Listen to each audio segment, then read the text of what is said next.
The Detroit Lions were knocked out of the playoffs with a disappointing loss to the Saints last weekend, but that doesn't mean things aren't on the up for the Detroit Lions.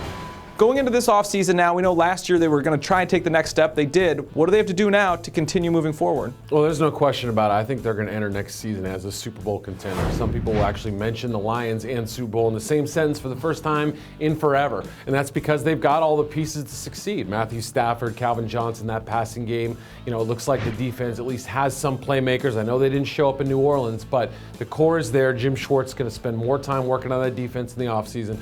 And I think they've got to have Super Bowl aspirations in order to take that next step. We heard so much about the defensive line coming into the season, getting Nick Fairley to pair with Ndamukong Suh and Corey Williams, Kyle Vandenbosch, all these guys, yet they really got no pressure on Drew Brees come the playoff game. How big of an impact is that, and do they need to address that in the offseason? Well, their first big issue is going to be Cliff Averill. He's a free agent. He's going to be one of the few pieces, I think, who could leave in the offseason. If he's seeking more money, he might get it elsewhere. You've got Stafford.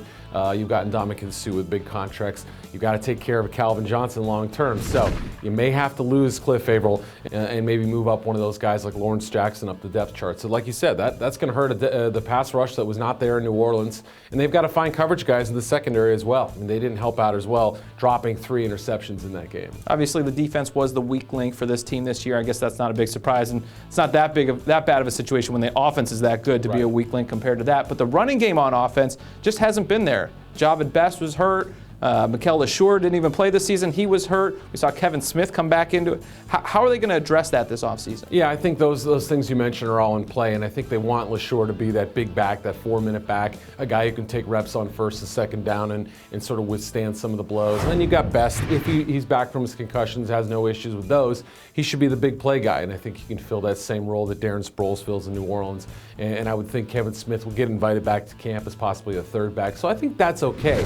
The offensive line, however, it's getting a little long in the tooth at 2 spots, center and left tackle, both important spots. Jeff Backus heading into his 15th year, I believe, and Dominic Raiola also might need to be replaced at some point. So look for them to focus on those two positions in the offseason. Like you said, though, most likely the Lions going to be a Super Bowl contender, one of the hot picks next year. It's crazy to think that you would hear those two things in the same sentence, but that's where we are right now. Lions fans have to be excited. That's what's next for the Lions for the best coverage of the league. Check us out at ProFootballWeekly.com.